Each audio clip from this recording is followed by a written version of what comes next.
The boy who would be king held his father's skull in his hands.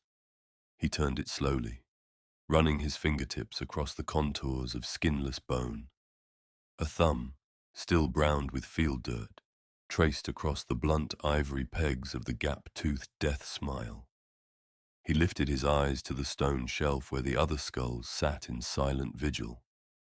They stared into the hut's gloomy confines, their eyes replaced by smooth stones, their faces restored with the crude artistry of clay. It was the boy's place to remake his father's face in the same way, sculpting the familiar features with wet mud and slow swipes of a flint knife, then letting the skull bake dry in the high sun. The boy thought he might use seashells for the eyes, if he could barter with the coastal traders for two that were smooth enough. He would do this soon. Such things were tradition. But first, he needed answers. He turned the skull once more, circling his thumb around the ragged hole broken into the bone. He didn't need to close his eyes and meditate to know the truth. He didn't need to pray for his father's spirit to tell him what happened. He simply touched the hole in his father's head, and at once he knew. He saw the fall of the bronze knife from behind. He saw his father fall into the mud. He saw everything that had happened, leading to this moment in time. The boy who would be king rose from the floor of his family's hut and walked out into the settlement, his father's skull clutched in one hand. Mud brick huts lined both sides of the river. The wheat fields to the east were a patchwork sea of dark gold beneath the eye of the setting sun. The village was never truly quiet, even after the day's work was done. Families talked, laughed, fought. Dogs barked for attention and whined for food. The wind set the scrubland trees to singing, with the hiss of leaves and the creak of branches forming their eternal song. A ragged dog growled as the boy passed, yet fled yelping when he gave it no more than a glance. A carrion bird, hunchbacked and evil of eye, cried out above the village. A pack of other ragged children moved aside when he drew near, their ball game fading away, their eyes lowering. His barefooted walk took him unerringly to the home of his father's brother.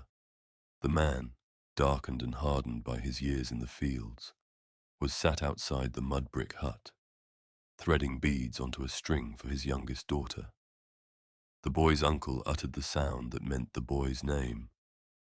In response to this greeting, the boy held up his father's skull. Many centuries after these events, citizens of even civilized and advanced cultures would often misunderstand exactly what a myocardial infarction was. The savage, constricting pain in the chest was due to blood no longer flowing cleanly through the heart's passages, causing harm to the myocardium tissue of the heart itself. Put simply, the core of a human being runs dry, trying to function with no oxygenated lubricant. This happened to the boy's uncle when he set eyes upon the skull of his murdered brother. The boy who would be king watched with neither remorse nor any particular hostility. He looked on as his uncle slid from his crouch onto the mud, clutching at his treacherous chest. He watched as his uncle's sun-darkened features pinched closed, ugly and tight in supreme agony, as the older man shook with the onset of convulsions. He saw the necklace slip from his uncle's grip, the necklace that was being made for his young cousin, and would now never be finished. Others came running. They shouted. They cried. They made the noises of language that spoke of panic and sorrow, in a Proto-Indo-European tongue that would come to be known as an early precursor to the Hittite dialect. The boy walked away, heading back towards his family's hut. On the way, he turned to the figure, the giant, clad in gold who walked nearby. Nordafric war-clan tattoos curled on the towering warrior's face, curling from his temples to follow the curves of his cheekbones. The serpentine ink curves, white against his dark flesh, ended upon his chin just beneath his mouth. Hello, Ra, the boy said, in a tongue that wouldn't be spoken on this world for many thousands of years. The language was called High Gothic by those who would come to speak it. You have never shown me this memory before, Ra said. The boy stared at him. No, I have not. This is where it all began, Ra. Here on the banks of the Sakarya River. The boy turned his old eyes to the river itself. So much water, so much life. If I have been disappointed by the galaxy's wonders, it is only because we were fortunate enough to grow in such a cradle. There was so much to learn, Ra, so much to know. It pleases me for you to see what it once was. The boy cast a slow gaze across their surroundings, across the rows of tall crops, around the village, where every other man, woman, and child ignored them, as though they no longer existed.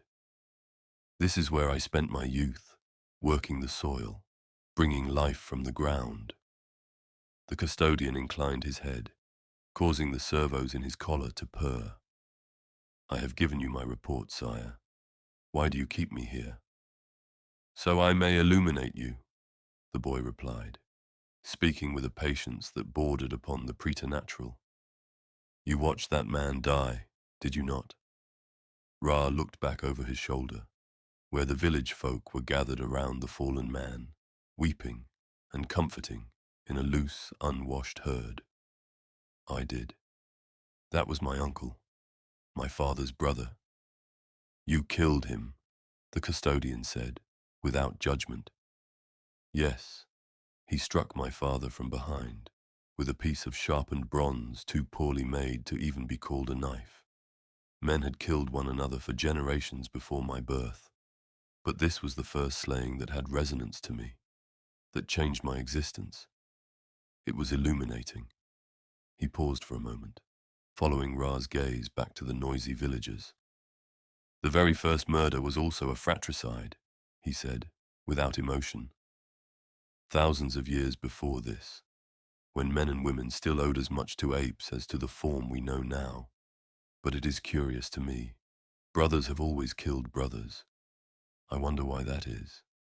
Some evolutionary flaw, some ingrained emotional fragility written into mankind's core, perhaps. Ra shook his head. I have no way of knowing the emotions at hand, sire. I have no brothers. I was being rhetorical, Ra.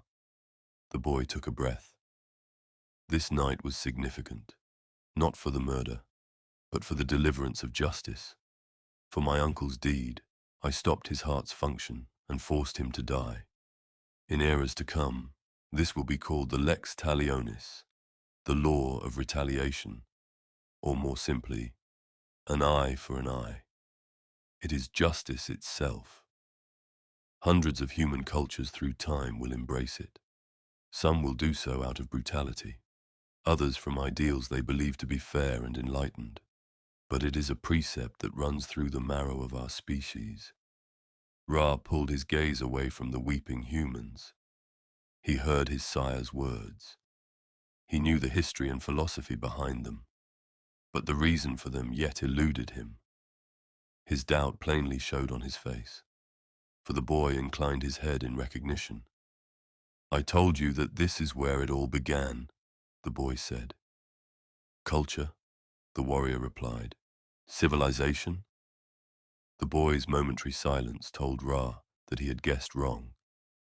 We are not far removed from those beginnings, Ra. Either in distance or time, you could walk to the cradle of civilization from here, where men and women made the very first city. When I leave this village, that is where I will go. That journey is coming soon. But no, that is not what I mean when I speak of beginnings. The boy turned the skull over in his hands, just as he had done in the hut before. This is where I first learned the truth behind our species. This very eve, as I held my father's skull and considered how to restore his features according to our burial rites. When I learned of his murder, it was a revelation into the heart of all of mankind. This is a world that has no need of you yet, Ra. It has no need for imperial bodyguards, for it is a world that knows nothing of emperors, or warlords, or conquerors, and therefore it knows nothing of unity, nothing of law. You speak of leadership, the custodian said. Not quite. Every village already had leaders. Every family had patriarchs and matriarchs. I speak of kings, givers of law, rulers of cultures, not merely those who give orders, but those whose decisions keep a civilization bound together. This was the night I realized that mankind must be ruled.